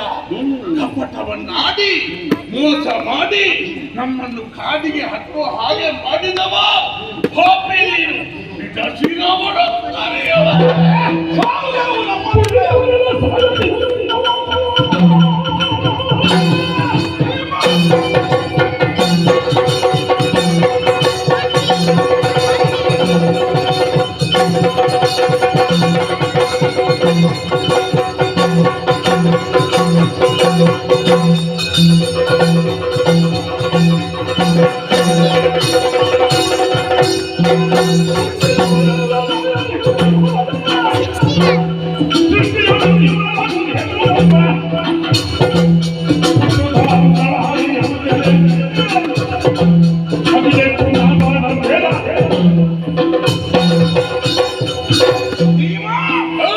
ಅಳಿದು ಹೋದವರಿಗಾಗಿ ಕಣ್ಣೀರು ಹಾಕುವುದನ್ನು ಹೊರತುಪಡಿಸಿದರೆ ಅವರನ್ನು ಮರಳಿಸಿ ತರುವುದಕ್ಕೆ ಯಾವನೂ ಸಮರ್ಥನಲ್ಲ ಈ ಪ್ರಪಂಚದಲ್ಲಿ. ಹುಟ್ಟು ಸಾವು ಕಮಲ ಜಲೇಕಿಸಿದಂತಹ ಲೇಖನದಂತೆಯೇ ಸಿದ್ಧವಾಗ್ತದೆಯೇ ಹೊರತು ಯಾವನ ಪ್ರಯತ್ನದಿಂದಲೂ ನಿರ್ಣಯವಾಗುವುದಲ್ಲ. ಅದೃಷ್ಟ ಅಥವಾ ದುರದೃಷ್ಟ ಇದು ಕೇವಲ ಯುದ್ಧಕ್ಕೆ ಸಂಬಂಧಿಸಿ ಅಲ್ಲ, ಮಾನವನ ಬದುಕಿಗೆ ಸಂಬಂಧಿಸಿ. ಕಾಡಿಗೆ ಹೋಗಲಿಕ್ಕೆ ನಾನು ಕಾರಣ ಹೇಳಬೇಡ, ನಿಮ್ಮ ಹಣೆ ಬರಹ ಕಷ್ಟಪಡು. ಯುದ್ಧದಲ್ಲಿ ಕಳಕೊಂಡಿದ್ದೇನೆ ಇಷ್ಟು ಮಂದಿಗಳು, ಅವರ ಆಯುಷ್ಯ ಅಷ್ಟೇ. ಅದರರ್ಥ ನೀನೇ ಬದುಕಿ ಉಳಿಯುತ್ತಿದ್ದಲ್ಲ, ನಾನು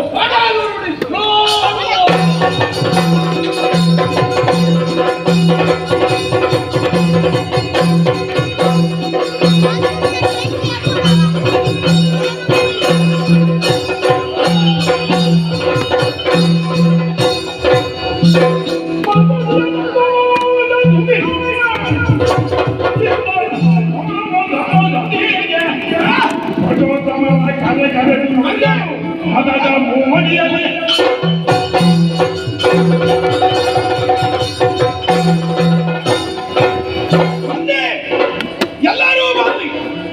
ನಮ್ಮ ದುಶ್ಯಾಸನ ಮಿತ್ರ ಕರ್ಣ ಮಾವ ಶಕುನಿ ಮಾವ ಬನ್ನಿ,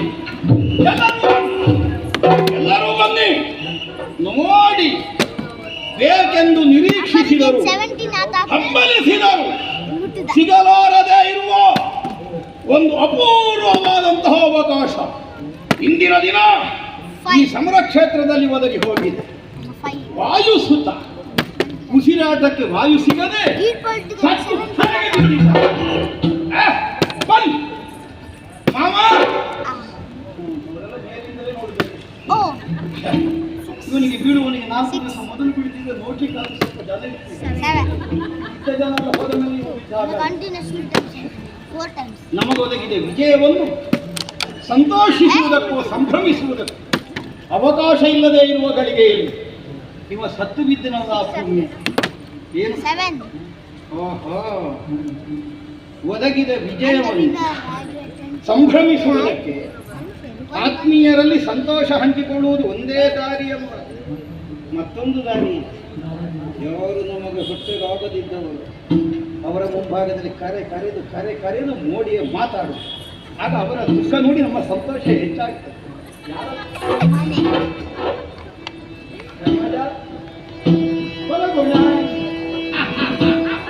ನೋಡಿರಿ ಗಮನ ಫಲಗುಣ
ಈಗ ಕಿರೀಟ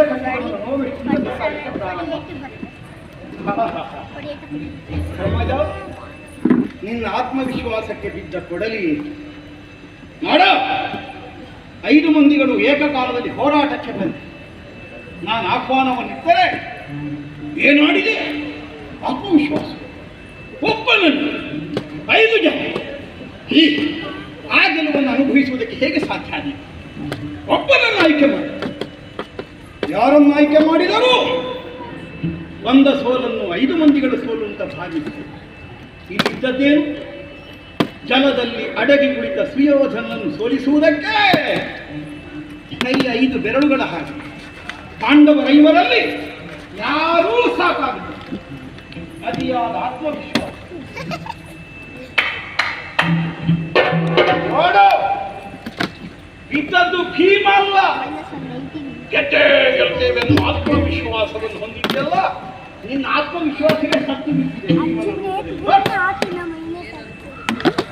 ಅಲ್ಲೂ ನಿನ್ನ ಬಗ್ಗೆ ಬಹಳ ಹೇಳಿ ಗಾಂಧೀವ ಥರನ ಸಮರ ಕ್ಷೇತ್ರಕ್ಕೆ ಮುನ್ನುಗ್ಗಿದ್ದಾರೆ. ಪಾಕಶಾಸನದ ರೋಗ ನಿವೃತ್ತಿಗೆ ಪಾಂಡವವಾಗಿ ನಿಮಿಷದಲ್ಲಿ 18 ಅಶ್ವಹಿಣಿಯನ್ನು ಗೆದ್ದು ನಿಲ್ಲಬಲ್ಲ. ನಿಮಿಷ ಬಿಡುವ ಅದೇ ಸಾಕಿ. ಆಶ್ಚರ್ಯದ ನೀನು ಹಾಗೆ ಹೇಳಬೇಕು. ಯಾವನನ್ನು ಈ ಪ್ರಪಂಚದಲ್ಲಿ ಸಾಲಿಲ್ಲದ ಅನ್ನುವ ಹಾಗೆ ನೀವು ಭಾವಿಸಿರಿ. ಅಂತಹ ನಿಮ್ಮ ಭೀಮ ಇಂದಿನ ದಿನ ಸೋತವರು ಸತ್ತು ಈ ಭೂಮಿಯಲ್ಲಿ ಬಿದ್ದ ಚಂದ್ರವನ್ನು ಮಾತ್ರ ಏನಂತ ಹಾಗೊಂದು ಮಾತು ಕೇಳಿದ್ರು. ನಾವು ಒಂದೇ ಬದಿಯಲ್ಲಿ ಅಲ್ಲ, ಒಬ್ಬ ಕಾಲ ಬಿಡಿದರೆ ಒಬ್ಬ ತಲೆ ಬಿಡಬೇಕು. ಅಯ್ಯೋ ಹೀಗಾಯ್ತಲ್ಲ, ರೂಢಿಯೋಡು ಅನಿಲ ಜಪಿಸುವ ಚಂದ. ಒಬ್ಬೊಬ್ಬ ತುಂಬಿದ ಸಭೆಯಲ್ಲಿ ನಮ್ಮ ದಾಸ್ಯದೊಳಗಿದ್ದವ ಎದ್ದು ನಿಂತು ಪ್ರತಿಜ್ಞಾಬದ್ಧನಾದ 5 ರಸಿಯಾದ ಪಾಂಚಾಲೆ ನಿನ್ನ ಮಾನಭಂಗಕ್ಕೆ ಬಳಸಿದವನಿಗೆ ನಾನು ಶಾಸನ ಮಾಡ್ತೇನೆ. ತನ್ನ ಮಾನಿ ಇಲ್ಲದೇ ಇದ್ರೆ 5 ಮಂದಿಗಳ ಹೆಂಡತಿಗಾದ ಅಪಮಾನಕ್ಕೆ ಅವೋಪಾಯ ಎದ್ದು ನಿಂತು ಮಾತಾಡುವುದು. ಅವನ ಮನಸ್ಸಿನ ಎದ್ದವ ಅರ್ಜುನನೇ ಇರುವುದು. ಆದರೆ ದ್ರೌಪದಿ ತನಗೇ ನೆಚ್ಚಿನ ಹೆಂಡತಿ, ತನಗೇ ಮೆಚ್ಚಿನ ಹೆಂಡತಿ. ಆ ಭಾವದಿಂದಲೇ ಆಕೆಯ ಕಣ್ಣೀರನ್ನು ಒರೆಸುವುದಕ್ಕಾಗಿ ಪ್ರತಿಜ್ಞಾವಾಕ್ಯಗಳನ್ನಾಡಿ ಕನ್ನಡಿಯೊಳಗಿನ ಗಂಟನ್ನು ಕಂಡು ಕೈವಶ ಮಾಡುವುದಕ್ಕೆ ಮುಂದಾದ ಭ್ರಾಂತನ ಬಗ್ಗೆ ಈ ಅನಿವಾರ್ಯತೆಗೆ ಇಂದಿನ ದಿನ ಆಗಿ ಹೋಯಿತು.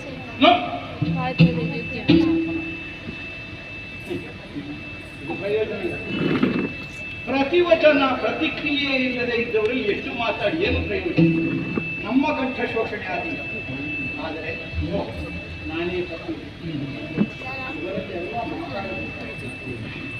ಮಾತನ್ನು ಕೇಳಿಕೊಳ್ಳಬೇಕಾದ ಬೇರೆಯೇ. ಯಾಕೆ ಪಾಂಡವರು ನಿಮಿತ್ತ ಮಾತು ಅವನಾಡಿದ್ದರು. ಅವರನ್ನು ನನ್ನ ಕೈಯಾಯುಧವನ್ನಾಗಿಸಿ ಕುರುಕ್ಷೇತ್ರ ಯುದ್ಧದಲ್ಲಿ ನಿನ್ನ ಸರ್ವನಾಶವನ್ನು ಸಾಧಿಸ್ತೇನೆ ಅನ್ನುವ ಹಾಗೆ ಪಂಥದ ನುಡಿಗಳನ್ನಾಡಿದವನು ಒಬ್ಬನಿದ್ದಾನೆ. ಕೈಯಲ್ಲಿ ಆಯುಧವನ್ನೇ ಹಿಡಿಯುವುದಿಲ್ಲ ಅಂತ ಹೇಳಿದ ಪಾಂಡವರನ್ನು ಕೈಯಾಯುಧವನ್ನಾಗಿ ಮಾಡಿಕೊಂಡ. ಅವನಲ್ಲಿ ಅಲ್ಲೋ ಮಾತಾಡಬೇಕಾದ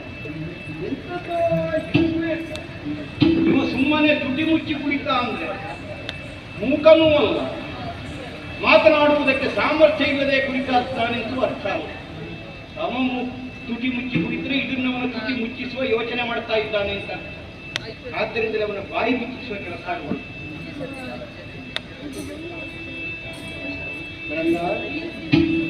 ಕೃಷ್ಣ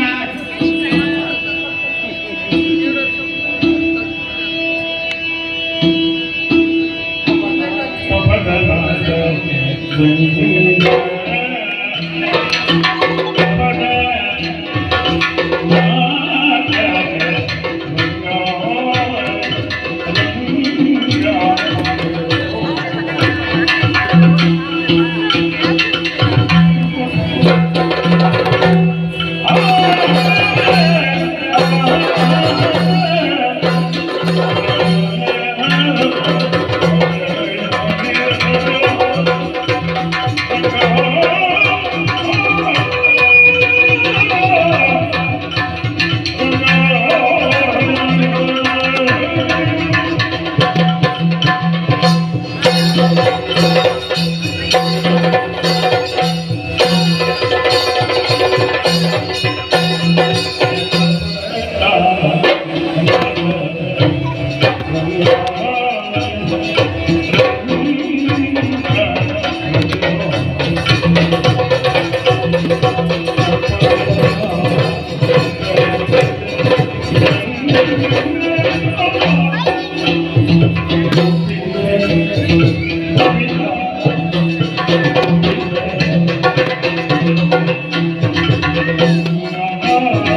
ಬೇರೆಯೇ ಅರ್ಥ ಹೇಳಿದೆ. ಕಪಟ ಅಂದರೆ ಸುಳ್ಳು, ನಾಟಕ ಅಂದರೆ ಮತ್ತೂ ಸುಳ್ಳು. ಹಾಗಿದ್ರೆ ಸುಳ್ಳನ್ನು ಸುಳ್ಳಾಗಿಸು ಅಂದರೆ ಸತ್ಯ ಸ್ವರೂಪ. ಹೀಗೆ ನಿನ್ನ ಬಗ್ಗೆ ಆಡಿದೆ. ಆದರೆ ಲೋಕ ವ್ಯವಹಾರದಲ್ಲಿ ನಾಟಕವೇ ಸುಳ್ಳು, ಅದರಲ್ಲಿಯೂ ಕಪಟ. ಮೊದಲೇ ಕಪಟ, ಕಪಟದಲ್ಲಿಯೂ ಕಪಟಬಾರದು. ಅಬ್ಬೊಬ್ಬೊಬ್ಬೊಬ್ಬೊಬ್ಬ, ಯಾವನಿಗೂ ಗೊತ್ತಾಗಲಾರದು. ಸರಿ, ನೀರಿನಲ್ಲಿ ಮೀನಿನ ಹೆಜ್ಜೆಯನ್ನಾದರೂ ಗುರುತಿಸಬಹುದಲ್ಲ, ಆದರೆ ನೀನಾಗಿ ವೇದಾಧಾರಕನಾದ ನಿನ್ನ ಹೆಜ್ಜೆಯನ್ನು ಯಾವನಿಗೂ ಗುರುತಿಸುವುದಕ್ಕಾಗುವುದಿಲ್ಲ.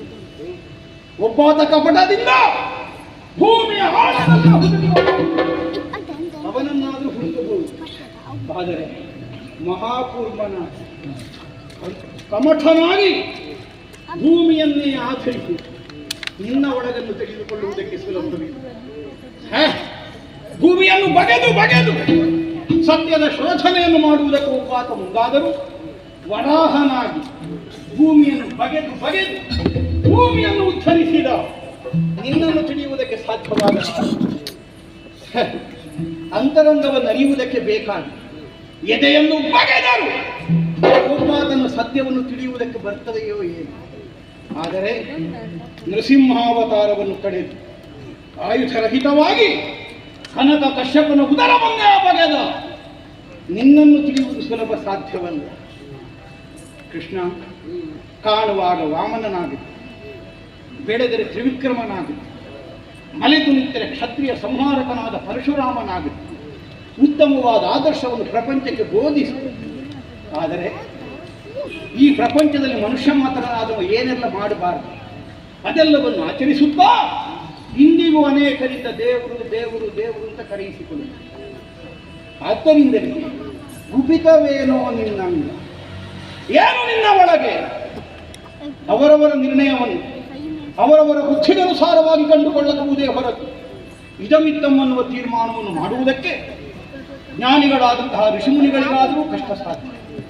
ಆದ್ದರಿಂದಲೇ ಅರಸುತ್ತಾ ಮುಂದೆ ಸಾಗುವ ಪ್ರವೃತ್ತಿಯಲ್ಲೇ ತಮ್ಮನ್ನು ಕಳೆದುಕೊಳ್ತಾರಂತೆ ಅವರು ಒಂದು ನೆಲೆಯಲ್ಲಿ ಗುರುತಿಸುವುದಕ್ಕೆ ಸಾಧ್ಯವಾದ ಮತ್ತು ಈ ಪ್ರಪಂಚದಲ್ಲಿ ವ್ಯವಹರಿಸುವ ಉದ್ದೇಶವೇ ಅವರಿಗೆ ಬಿಗಿರುವುದಿಲ್ಲವಂತೆ. ಹಾಗಿದ್ರೆ ಏನು ನೀನು ಪಕ್ಕನೆ ನೀನೇನನ್ನು ನಾಡಿದ್ದೀಯ, ಅದೇ ನಮಗೆ ಪ್ರಮಾಣ. ಸಂಧಾನಕಾರನಾಗಿ ದಾಯಭಾಗವನ್ನು ಒಯ್ಯುವುದಕ್ಕಾಗಿ ಹಸ್ತಿನಾವತಿಯ ಸೀಮೆಗೆ ಕಾಲಿರಿಸಿದ ನೀನು ಎಷ್ಟಕ್ಕೂ ಭೂಮಿ ಕೊಡುವುದಿಲ್ಲ ಅನ್ನೋ ಮಾತನ್ನು ನಾನು ಆಡಿದ ಕಾಲದಲ್ಲಿ ಒಂದು ಮಾತನ್ನು ಹೇಳಿದೆ. ಪಾಂಡವರುಗಳನ್ನು ಒಲಿದು ಕೂಡುವುದಕ್ಕೆ ನೀನು ಮುಂದಾಗದೆ ಹೋದರೆ ನಿನ್ನನ್ನು ನಾನು ಕೊಲ್ಲಿಸಲೇಬೇಕಾಗುತ್ತದೆ. ಇದು ನಮ್ಮ ವಾಕ್ಯ. ನೀನು ಹೀಗೆಲ್ಲಿ ಮಾತಾಡ್ತೀನಿ? ನೀನು ಹಾಗೆ ಮಾಡಿದ್ರೆ ನೀನನ್ನು ಕೊಡುತ್ತೇನೆ ಹೇಳುವುದು ನಾವು. ನೀನೇನು ಹೇಳಿದಿ? ಪಾಂಡವರುಗಳ ಕೂಡಿದರೆ ಕೊಲ್ಲಿಸಲಾರೆ. ಯಾಕೆ? ನಿಗ್ರಹದಲ್ಲಿ ಅನುಗ್ರಹದ ಬುದ್ಧಿ ಅಂತ ಖಂಡಿತ ಮಾತಾಡಬೇಕು. ಇನ್ನು ಚಾಕ ತೆಗೆದರೆ ನಮಗರ್ಥ ಆಗ್ತದೆ. ನೀನು ಹೌದು, ನೀ ಪೂರ್ಣ ನೀ ಪೂರ್ಣ ಭೀಮನ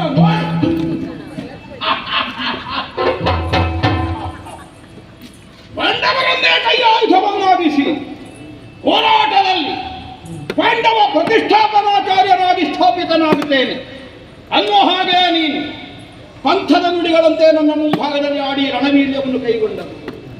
ಅಷ್ಟನ್ನು ನಿರೀಕ್ಷಿಸಿಯೇ ರಣವೀರ್ಯವನ್ನು ಕೈಗೆ ಒದಗಿಸಿಕೊಟ್ಟಿದ್ದೇನೆ, ಒದಗಿಸಿಕೊಡುವಲ್ಲಿ ವಾಡಿದ್ದೇನೆ. ನಿನ್ನಡಿಯೊಡೆನ್ನೆಯ ತಲೆಯ ನೈದೆ ಸಮರ್ಪಿಸುವೆ ಎಲ್ಲಿ? ರಣಕ್ಷೇತ್ರದಲ್ಲಿ. ಕೃಷ್ಣ, ಬದುಕು ಹಂಬಲಕ್ಕಾಗಿ ಇಂದಿನ ದಿನ ಸರೋವರದಲ್ಲಿ ಅಡಗಿದ್ದೇನೆ ಅಂತ ಭಾವಿಸಬೇಡ. ಯಾವ ಉದ್ದೇಶಕ್ಕೆ? ಪ್ರತೀಕಾರ, ನಿಷ್ಪಾಂಡವ ಪೃಥ್ವಿ, ಸುಯೋಧನನ ಛಲ ಎಲ್ಲಿಯ ತನಕ ಕೇಳಿದೆ. ಇಚ್ಛಾವರಣಿಗಳಾದ ಭೀಷ್ಮರು ಹೋದರು, ಕೋಲಗುರುಗಳಾದ ದ್ರೋಣರ ದಿನ ಮುಗಿದು, ಪ್ರಾಣಕ್ಕೆ ಪ್ರಾಣ ಕೊಡುವ ಮಿತ್ರನಾದ ಕರ್ಣ ಸತ್ತು ಹೋದರು, ಮೇಳೈಸಿದ 11 ಅಕ್ಷೋಹಿಣಿ ಸೇನೆ ನಿರ್ನಾಮವಾದ, ಪ್ರಾರಂಭಿಸಿದ ನಿಷ್ಪಾಂಡವ ಪೃಥ್ವಿಯ ಸಂಕಲ್ಪ ಸುಯೋಧನನ ದೇಹದೊಳಗೆ ಉಸಿರಿರುವ ತನಕ ಸ್ಥಿರವಾಗಿರುತ್ತದೆ. ಆ ಕಾರಣಕ್ಕಾಗಿ ಸಾಧಿಸುವ ಉದ್ದೇಶಕ್ಕಾಗಿ ಅಡಗಿದ್ದೇನೆ ಹೊರತು ಪಂಥದಿಂದ ಹಿಂದೆ ಸರಿದದ್ದಲ್ಲ. ನನಗೆ ಪಂಥ ಕೊಟ್ಟವ ಹಿಂದೆ ಸರಿಯುವುದು ನಮಗೆ ನಿರೀಕ್ಷೆಯಲ್ಲ. ನಮಗದೇ ಬೇಕಾದದ್ದು ಪಂಥ. ಯಾಕೆ? ಕಲಿ ದುರ್ಯೋಧನ. ಕಲಿ ದುರ್ಯೋಧನ. ಬೇಕಾದ್ರೆ ಕಲಿಯುಗವೇ ದುರ್ಯೋಧನ ಅಂತ ಹೇಳಿ. ನಾನು ವಿಕ್ರಮಿಯಾದ ದುರ್ಯೋಧನ ಅವರ ವಿನಯದಿಂದ ಬಂದವ. ನೋಡು ಚಪಲತ್ವರಿ ಮಾತ ಮಮ ಪ್ರಾಣ ಹಿ ಪಾಂಡವ ಹೇಳಿದೆಯಲ್ಲ, ಹೋಯ್ತ ನಿನ್ನ ಪಂಚ ಪ್ರಾಣಗಳಲ್ಲಿ ಒಂದು. ಇಂದಿರೇ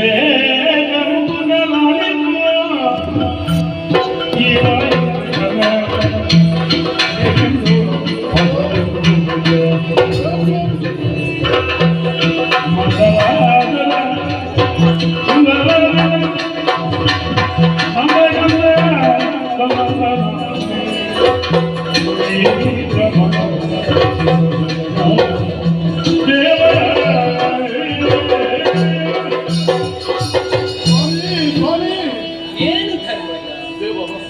ಪ್ರಸಂಗ ಇಷ್ಟು ಮುಂದುವರೆದ್ರು ನೀವು ಸುಮ್ಮನೆ ಹೀಗೆ ಆಗಲಿ. ಇಲ್ಲಿ ಮಾತಾಡ್ಲಿಕ್ಕೆ ಏನಾಗಿದೆ ಅಂತ ಬೇಕಲ್ಲ. ಕೌರವ ಆಗದಿಂದ ಹೇಳ್ತಾ ಇದ್ದಾನೆ ತಲೆ ಮೇಲೆ ಮಾತಾಡ್ತಾನೆ ಮಾತಾಡ್ತಾನೆ ಎಂತದ್ದು? ಹೇಗೆ ನೋಡಲಿ ಸ್ವಾಮಿ? ಯಾರಿಗೆ ಸಮಯ ಬಂದದ್ದು ನನ್ನ ತಮ್ಮನಿಗೆ ಭೀಮಕ್ಕೆ ಎಂತದ್ದು? ಬಿದ್ದಿದ್ದಾನೆ ಸೋತು, ಉಸಿರಾಡುವುದಿಲ್ಲ, ಮಾತಾಡುವುದಿಲ್ಲ. ಏನು ಸ್ವಾಮಿ ಇದೆಲ್ಲ? ಏನು ಧೈರ್ಯ ಕಳ್ಕೊಂಡ್ರಿ?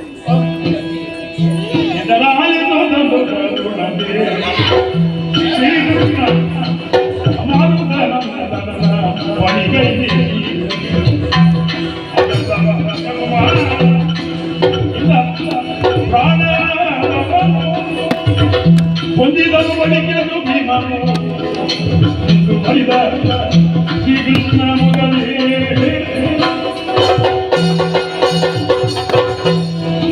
ಏನಾಗಿದೆ ಅಂತ ನೀವು ಕಣ್ಣೀರಲ್ಲಿ ಸುರಿಸುವುದಕ್ಕೆ ಆರಂಭ ಮಾಡಿ. ಅಮ್ಮ ಮಾತಾಡುವುದಿಲ್ಲ, ಉಸಿರಾಡುತ್ತೆ. ಏನು ಆಗಿಲ್ಲಪ್ಪ, ಸುಮ್ಮನೆ ಸೆಕೆಯಾಗಿ ಒಂದು ತಲೆದಿರಿ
ಏನಾಯ್ತು ನಿನ್ನ ಪ್ರತಾಪ? ಏನು ಇಲ್ಲದ ನಾಲಿಗೆಯಲ್ಲಿ ಬೇಕಾದ ಹಾಗೆ ಮಾತನಾಡಿದೆ. ಯುದ್ಧದಲ್ಲಿ ಕೈ ಸೋತು ಸತ್ತು ಹೋದೆಯಾ? ಏನೋ ನಿನ್ನ ತೊಡೆ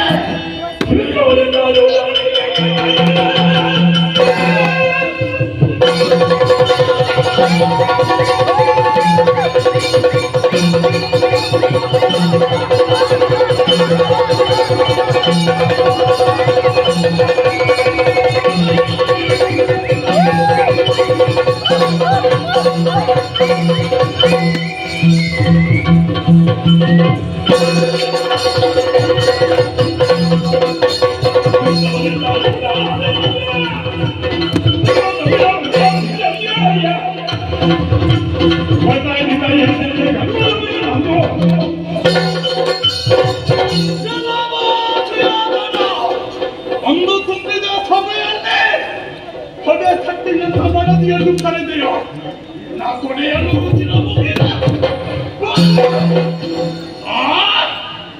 ಹೊರ ತಟ್ಟುವೆಯ ನಿನ್ನ ಕರಗಲದ ಆ ಹಲ್ಲು ಬಿಡ್ತಾ ಇರುವೆಯ ನಿನ್ನ ಹಲ್ಲನ್ನು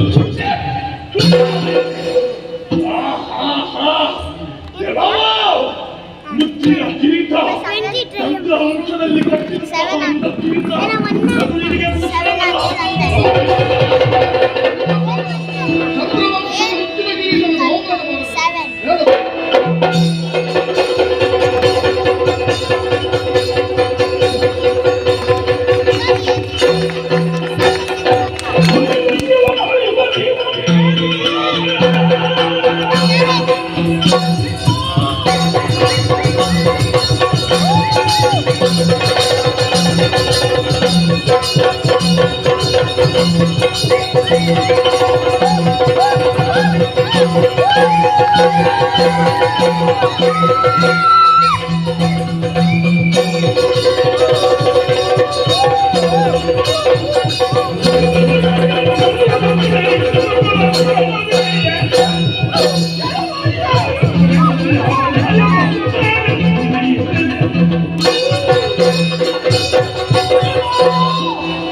ಗದಾಯುದ್ಧದ ನಿಯಮವನ್ನು ತಪ್ಪಿದ್ದೀಯಾ? ಯಾರನ್ನು ಬಿಡು?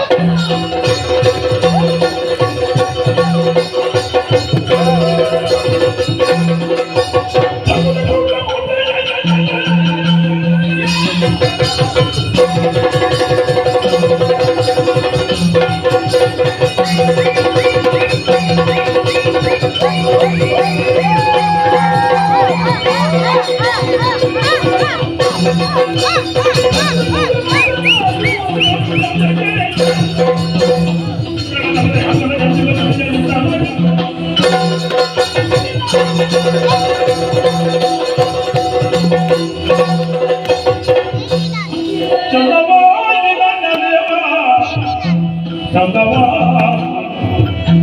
ಅಣ್ಣ ದೇವ ಇದೇನು ರೋಷ ಮಧುರೇ ಮನೆ ಇದೇನು ರೋಷ ಮಧುರೇ ಮನೆ ನನ್ನ ಮಂದಿಗಳು ಒಂದು ಗೂಡು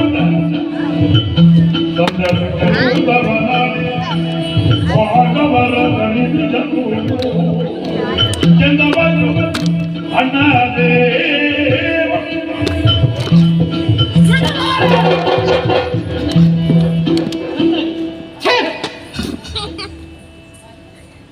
ನಿನ್ನ ಮುಖ ನೋಡಿದ್ರೆ ಸಾಕು ಎಲ್ಲ ಒಮ್ಮೆಗೆ ಮರೆತು ಹೋಗ್ತದೆ. ಏನು ಕಣ್ಣು ಕೆಂಪಾಗಿದೆ, ಮುಖ ಕಪ್ಪಾಗಿದೆ, ಇಷ್ಟು ರೋಷ ಯಾಕೆ ಅಂತ ಹೇಳಿ ಇಲ್ಲಿ ಏನು ಆಗಬೇಕು ಅದೇ ಆಗಿದೆ. ನಿಯಮ ತಪ್ಪಿದ್ದಾನಲ್ವೇ? ಗದಾಯುದ್ಧದ ಏನು ನಿಯಮ? ಏನು ನಿಯಮ? ಸೊಂಟದಿಂದ ಕೆಳಗೆ ಬರೆಯಬಾರದು. ಬಡಿದಿದ್ದಾನೆ, ಪ್ರಹಾರ ಮಾಡಿದ್ದಾನಲ್ವೇ? ಈ ಒಂದು ಭಾಗವನ್ನು ಹೇಳಿದ್ರೆ ಮತ್ತೆ ನೀನು ಪ್ರಥಮವಾಗಿ ಆಡಿದ್ದೆ ಅಂತದ್ದು ಏನು? ಕಂಠದಿಂದ ಮೇಲೆ ಹೊಡಿಲಿಕ್ಕಿಲ್ಲ, ಸೊಂಟದಿಂದ ಕೆಳಗೆ ಬಡಿಯಲೇಬಾರದು. ಈಗ ಪ್ರಥಮವಾಗಿ ಕಂಠದಿಂದ ಮೇಲಕ್ಕೆ ಬಡಿದವರು ಯಾರು? ಆವಾಗ ನೀನು ಇದೆಯಲ್ಲ, ನೀನು ಆವಾಗ ತುಟಿಯೇ ಬಿಚ್ಚಲಿಲ್ಲ, ಅವನ ತೊಡೆಗೆ ಬಡಿಯುವಾಗ ನಿಮಗೆ ಮತ್ತೆ ಎಚ್ಚರಾಗಿದೆ. ಈಗ ಅವನೂ ತಪ್ಪು ಮಾಡಿದ್ದಾನೆ, ಭೀಮನು ತಪ್ಪು ಮಾಡಿದ್ದಾನಲ್ಲ, ಇವೆ ಪ್ರಹಾರ ಮಾಡಿದ್ದಾನೆ. ನಿಮಗೆ ನನ್ನ ಶಿಷ್ಯನೂ ತಪ್ಪು ಮಾಡಿದ್ದಾನೆ. ನೀನೆಲ್ಲ ಗೊತ್ತಿಲ್ಲದವರ ಹಾಗೆ ಮಾತಾಡಿದಲ್ಲ. ನಮ್ಮ ನಿರ್ಣಯ ಏನು ಅನ್ನೋದು ನಿಮಗೂ ಚೆನ್ನಾಗಿ ಗೊತ್ತಿಲ್ಲ. ಕುರುಕ್ಷೇತ್ರದ ಮಹಾಸಮರ ಯಾಕೆ ಆರಂಭವಾಗಿದೆ ಅನ್ನೋದು ನಿಮಗೆ ತಿಳಿದಿದ್ದಾರೆ. ನೋಡಿದೆಯಾ, ಇಷ್ಟು ಹೊತ್ತು ನಿನ್ನ ಅಧ್ಯಕ್ಷತೆಯಲ್ಲಿ ಧರ್ಮಕ್ಕೆ ಜಯ ಆಗಿದೆ ಅನ್ನೋದು ಸತ್ಯ. ನಿನ್ನ ಶಿಷ್ಯ ತಪ್ಪು ಮಾಡಿದ್ದು ಒಂದು ಎರಡು, ನೀನೇ ಚೆನ್ನಾಗಿ ಯೋಚನೆ ಮಾಡು. ಈ ಹಿಂದಕ್ಕಾದ್ರೆ ಅರಗಿನ ಆಲಯದಲ್ಲಿ ವಿಷದ ಲಡ್ಡುಗೆ ಕೊಟ್ಟದ್ದು, ಆಮೇಲೆ ಕಪಟದ ಜೂತವನ್ನಾಗಿದ್ದು, ಕೊನೆಗೆ ಗೊತ್ತುಂಟು ನಿನಗೆ. ಇಷ್ಟು ತಪ್ಪನ್ನು ಮಾಡಿದಂತಹ ಕೌರವರನ್ನು ನಾವು ನಾಶ ಹೊಂದಿಸದೇ ಇದ್ರೆ ನಮ್ಮದು ತಪ್ಪುಂಟಾಗುವುದಿಲ್ಲ. ಪ್ರಪಂಚದಲ್ಲಿ ಧರ್ಮವೇ ನೆಲೆಯಾಗಬೇಕು ಅನ್ನೋ ಉದ್ದೇಶದಿಂದ ತೊಡಗಿಕೊಂಡವರು ಅವ ಅಳಿದ ಬಳಿಕ ಎಲ್ಲವೂ ಮಂಗಳವಾಗಿ ಕೊನೆ ಆಯ್ತಲ್ಲ. ಹೌದು, ಮುಂದೆ ಏನೀಗ?